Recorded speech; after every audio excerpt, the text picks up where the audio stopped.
Why everything good is ugly in fashion. Wir wissen, sie promotet sehr die Prada Aesthetic und es funktioniert. Bei ihr sieht es fantastisch aus, bei Prada funktioniert es auch super und deswegen wollen wir mal schauen, was ihre Analyse da insgesamt ist. Wie gesagt, erstmal gebe ich ihr einen Daumen nach oben, macht das gleiche bei mir auch in einem Video. Es ist kostenlos. Abonniert meinen Kanal, abonniert ihren Kanal und schreibt bei beiden Kanälen was Nettes in die Kommentare. Wir beiden würden uns bestimmt sehr darüber freuen. Hello, hello, hello, hello. Welcome back to my huge channel, everybody. We are not over it yet. We haven't been able to get over it. The music, the atmosphere, the looks, the design. Margiela. After around 10 years at Maison Margiela, John Galliano has shown the world what he's... What? Nein. Galliano kann keine 10 Jahre bei Margiela jetzt sein. What the fuck? Wo ist die Zeit hin? Galliano ist seit 10 Jahren bei Margiela. Es fühlt sich an, als wäre er seit 4 Jahren da. Body-modifying corsages underpinned by prostheses, anatomical plays on the human body. And even though we also saw his Dior couture era, that was a different game here. The realization of an ecstatic fever dream that frightened us, but also wanted us to get closer to the creatures shown. Caught in the spell of theirs, at the same time having a weird form of compassion for their devotion. But weirdly, we're actually in a time of calm fashion. We no longer have to fight against the stringent 70s with rock and roll. We don't have to fight against the resulting chaos with 90s minimalism. We're actually pretty free right now. We even managed to get over the hyper-reality of the 2000s. We're actually pretty free right now with anything that we want to do. And with all these artificial realities that we built in every century for ourselves, it seems like we're kind of over self-expression and we're in a pretty calm state right now. But that's also not quite true. Because ich würde sagen, wir sind gerade voll in dem State zu Self-Expression-Modus komplett, weil du kannst gleichzeitig Tech-Wear gehen, du kannst Streetwear gehen, du kannst Luxury gehen und du findest überall deine Leute. As long as we decide to wear clothes, we are in a momentum of self-expression. And it's always for the same things. It's either to reflect our culture, our status, our education, or our knowledge. It's usually just a depiction of our inner self. Absolut, genau das meine ich. So, man findet halt die Leute, die einem selbst widerspiegeln, immer wieder. Deswegen haben wir uns alle hier gefunden.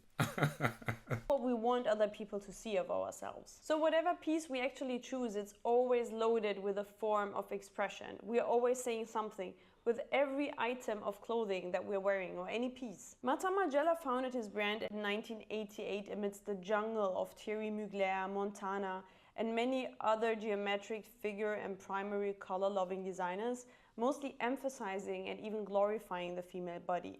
All this overstimulation, but presumably also Margiela's natural devotion before that, ultimately led to a collapse of the old familiar system. The operators can choose whether they want to take part or not. They are confronted with a new form of performance, a unique opportunity that only becomes the result of reproduction later in the process. Margiela says in his documentary, in his own words, that he didn't like the fact that people too easily could understand his collections. People that previously suffered from the complexity of his designs now understood it too easily. And he kind of didn't like that. Because people started to understand exactly what Margiela meant, and the mainstream even started to dress the way he wanted people to dress or what he was showing on the runways. So it became something like a common trend. And the interesting parallel that we see here to Rei Kawakubo, that says in a dialogue with Andrew Bolton, the head curator of the Met, that she doesn't like the fact that people might easily understand her collections and thoughts behind it as well. And I don't want to name it as such, but this also sounds like this is Gatekeeping.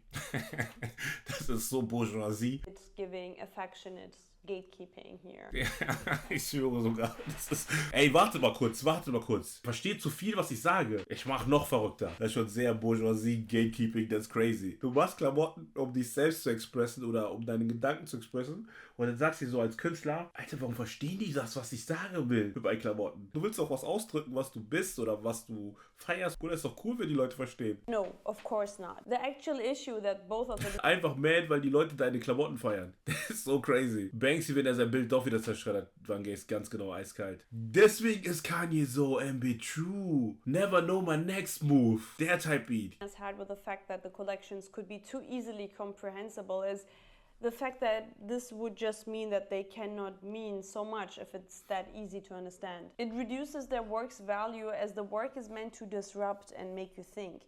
And that's probably also the reason why they both decided to not really ever talk about the collection they design. First of all, this means a lot of time spared on not having interviews with the press, having to justify your thoughts that the press is not a huge fan of already, and having a lot of spare time to use the time actually more sensibly for designing. So let's come to our actual topic today, which Auf dem Show Not Tell. Ich mag das auch, weil zu viel erklären, was man sich dabei gedacht hat, gibt so prätentiöse Vibes. Aber ich würde es trotzdem schon feiern, wenn die Leute, für die ich das auch mache oder denen ich meine Story oder meine Produkte, worüber ich Geschichten erzähle, dass sie das verstehen. Das ist schon wichtig. is why there is a certain form of ugliness. And when we think of ugliness, there's also a very certain item that a lot of people think of. My question is here, how come that exactly now everybody wants to be part of the cult? The cult which can ultimately be reduced to an expressive object. And if it's not clear yet, I'm talking about the Tabi. The contemporary version of the 15th century Japanese working shoe that is split in two, dividing the toe from the other four. The shoes were worn from upper classes mainly to also lower classes, but then in different colors. So there was a clear structure. They didn't have a sole. It was more something like a sock actually. After a trip to Japan, Margiela finds such an interest in the form of... Margiela hat grundsätzlich solche Sachen gefunden und das auch nochmal verarbeitet in seine Replikaschuhen oder Replikasegment an Kleidungsstücken, wo er gesagt hat, ey, ich habe das gefunden, ich finde das gut, jetzt ändere ich ein bisschen was ab und verkaufe es wieder. Das grundsätzlich, was Margiela halt ist, so Sachen entdecken, die ihm gut gefallen und shiften und so weiter und so fort und das dann wieder in seine Mode verarbeiten. Finde ich aber super interessant eigentlich grundsätzlich als Konzept, als Idee, vor allem aus seiner Perspektive und seinem Background und so weiter und so fort. True that seeing them on a construction worker, he starts to Ich habe auch Tabis, ja. Ich mag meine Tabis auch und ich hätte auch noch gerne weitere. make studies about them, and he's ending it with the elevated version of the Tabi, and this time with a heel. And they were disrupted enough to make any cobbler in 1988 probably get a heart attack, but also like not striking enough to disrupt a full outfit. Like you wouldn't recognize them too early in a look. It's not like having something neon on. They're pretty quiet for how they look like. After having shown this, for example, in his historical show, and people were not like today. They were the fans out there, but there were also the ones that were like, I don't want my kids to play with you kind of parent people. But it only took a few seasons until this unique shape for your foot was kind of established. And interesting what kind of happened in parallel as well here. There was something going on in Italy in the meantime. By the way, if you haven't subscribed to this beautiful, amazing channel yet, you can do... Go for it. Es ist kostenlos. Subscribe zu Tuba, subscribe meinen Kanal, um amazing Fashion Content zu sehen. Now, if you want to support me and want me to continue doing these videos, don't forget to subscribe or follow me on Instagram or be part of the Discord. We are a trillion people and it's fun, and we talk about a lot of niche and very superficial fashion topics. So you're missing out if you are not one of our cult. We're continuing now. So there was happening something in parallel kind of in Italy already. There was a persona with a degree in politics, inherited the grandpa's hand. Wenn diese Frau Tuba, ich weiß doch, du liebst Prada. Ich mag's auch, wenn Menschen so passioniert sind mit einer Brand, mit einer Idee, mit einem Konzept. Company, and who wanted to make a big shift, a big change in the fashion world as well. In a very different way actually, but it's interesting how everything combines also. A person called Prada was out and about to change the fashion world with a new term she invented by her designs, the ugly chicness. But why are we trying to create something ugly? Like, this doesn't make any sense. It doesn't make any sense at all that we put effort into something and want to create something ugly out of it. We should all thrive for pure perfection, for pure beauty, and create something that is inevitably as perfect and beautiful and shiny as it's written in the books. So what can that be? Forcing us to create things that are not being considered beautiful but ugly. Probably the fact that what was being considered beautiful is not beautiful to us. It's pretty subjective actually what is beautiful. It's a deep satisfaction for just anything. I might not be satisfied with what you think is satisfying, what you think is beautiful. I think we're all aware of that, right? Like Cristobal Balenciaga decided to all sex appeal for the female waist away. Boah, Cristobal Balenciaga, auch Big Inspo. Der Mann ist ein absolutes Genie gewesen. Und auch ein Mann, der nie mit der Presse sprechen wollte. After Dior clinched it to the extreme, so as Schiaparelli fought back against the classic tweed sets of Chanel in the 30s. Chanel hat zum Beispiel Balenciaga gefeiert, aber Schiaparelli gehasst. Fought right back into it with her pure surrealism.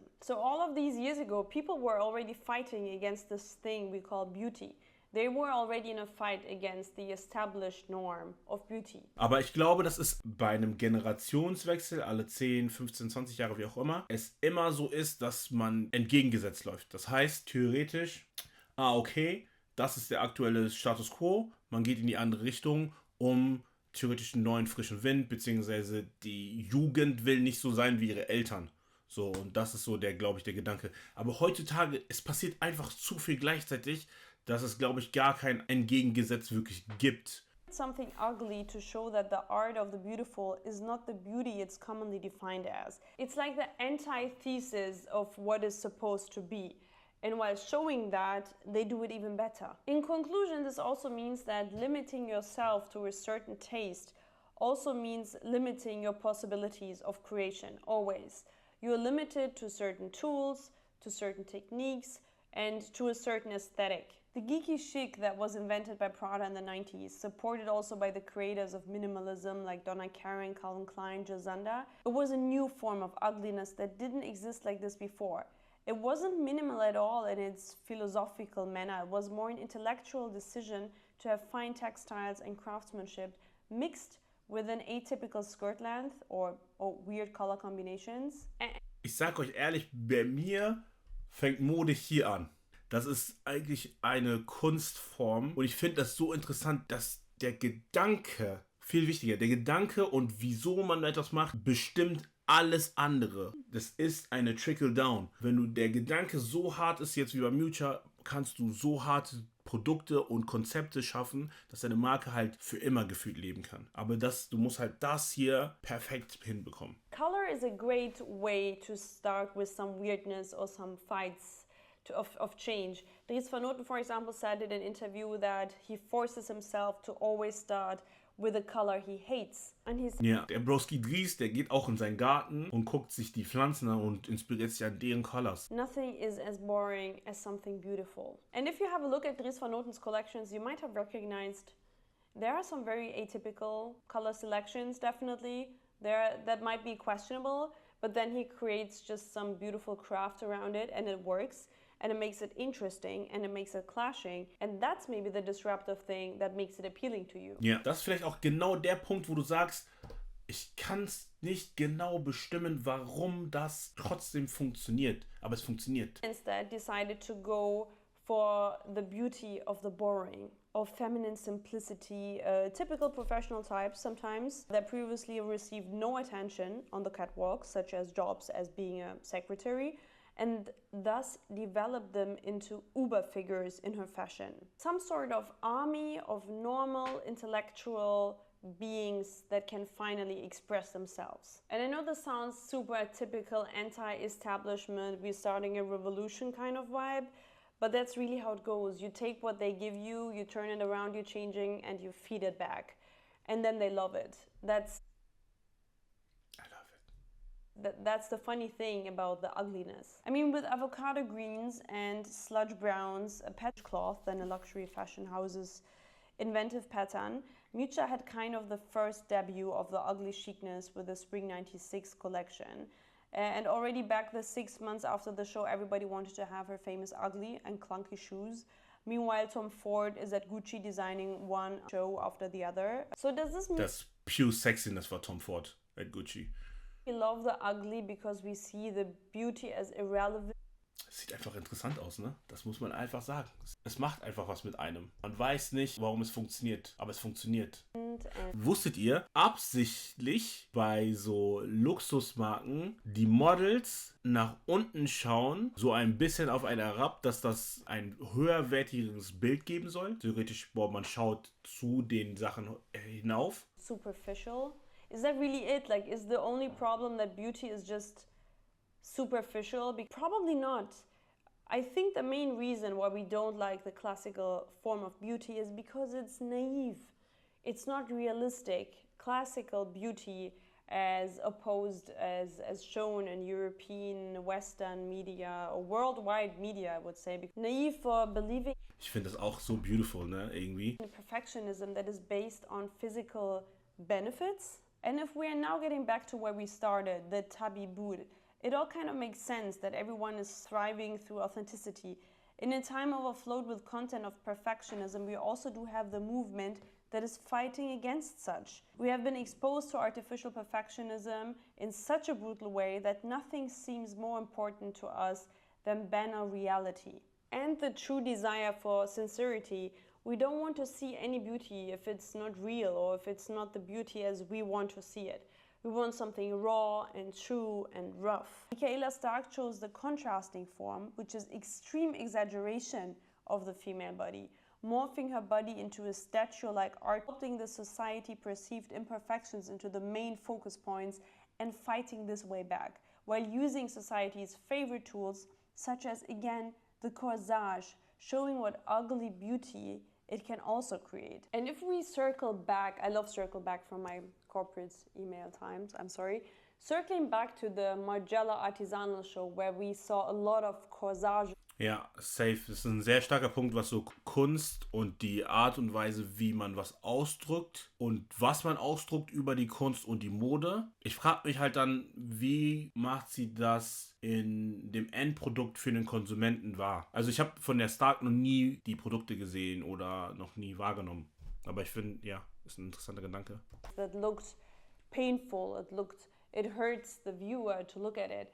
It is again, first of all, a very interesting item. When you see it, you know it concludes to pain, but the resolution is that it makes you more beautiful. So we have an item that does not create ugliness. But when we look at the models, something I hear very often about the show is, why is everything so ugly? Why do we not see the embroidery, the embellishments, the craftsmanship, the handwork of the people? There's even plastic in it. Like, everything looks ugly. It's not like what we're supposed to see. It's not the Elisab that we're expecting from haute couture. But actually, it's so odd fashion that it's even on top of the beauty that we're usually seeing in the haute couture shows. And that's something very beautiful, because a lot of houses don't dare to go that far with the haute couture collection, because it's usually coming back to the origins, to the heritage, such as Demna doing Balenciaga. But when it comes to Margiela, since the house has a very different fundament, and probably the strongest fundament when it comes to diversity of beauty, it is actually the perfect answer to this. Galliano found a perfect way, and we know he can exaggerate in an amazing way. We know his Dior years where everything was under a certain topic, and Alexander McQueen also gives me, for example, that feeling of very theatrical shows. But he managed to create this time a show where we see models that looked dysmorphed, where the body looks like it's not supposed to be, where we see shades in the bodies that might remind us even of corpses, of other things, of everything that we don't classify as beauty, but nevertheless, when we look at it, we have an emotion and we cry, and a lot of people cried, and I have probably watched the show, I don't know, 30, 40 times, and Hometown Glory is definitely on repeat. Crazy. My Spotify. But the reason is, why does something that is in common sense perceived as ugly make us cry of happiness, of beauty? That we call ugly makes us very emotional and makes us cry because it's a window to reality. Ugliness is a form of reality. It's the real world. It's not the beauty. Beauty is just the artificial reflection. It's a dream that we're supposed to reach somehow. And that's also how a lot of brands work. Like, they're like, hey, you're always on this path of beauty. One day you will reach it, but keep going, girl, keep going. One day you will reach the perfect form. True. Ist halt auch wie so, boah, irgendwann hast du alles Luxus. Du hast die teuerste Uhr, du hast die schönste Bag. Oh, warte mal kurz, wir haben noch ein Upgrade von der Bag gemacht. So. Beauty. And this is what this show is not about. This is what a lot of brands that chose ugliness or ugly pieces are not about. They choose real pieces that mean something, that are an answer to something else.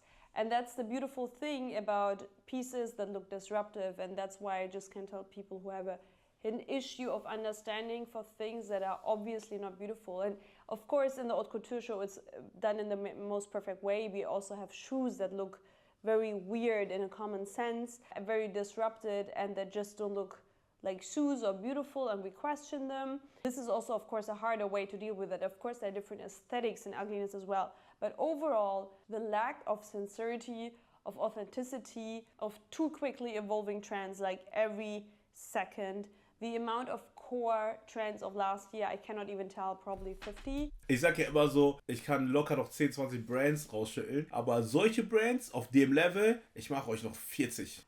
We have subcultures. Everything is so defined that we are thriving for something ugly that feels real, that feels like it can hurt us, but because it's the reality. And that's the rise of ugly pieces, and that's why it even gets kind of commercial, because people are fed up with the mainstream form of beauty, because it's not reality, and we feel it. We start to feel that mainstream beauty is not real beauty. It's not what provokes emotion or anything in us. And that's also why the Tabi boot is so successful right now. The Tabi boot is the perfect reflection of why ugliness works. Of course, you can differentiate yourself with it, but also you can show how you see the world with it while wearing it. It doesn't shape your foot in a beautiful way. It looks actually almost even normal if you look at it from a different perspective.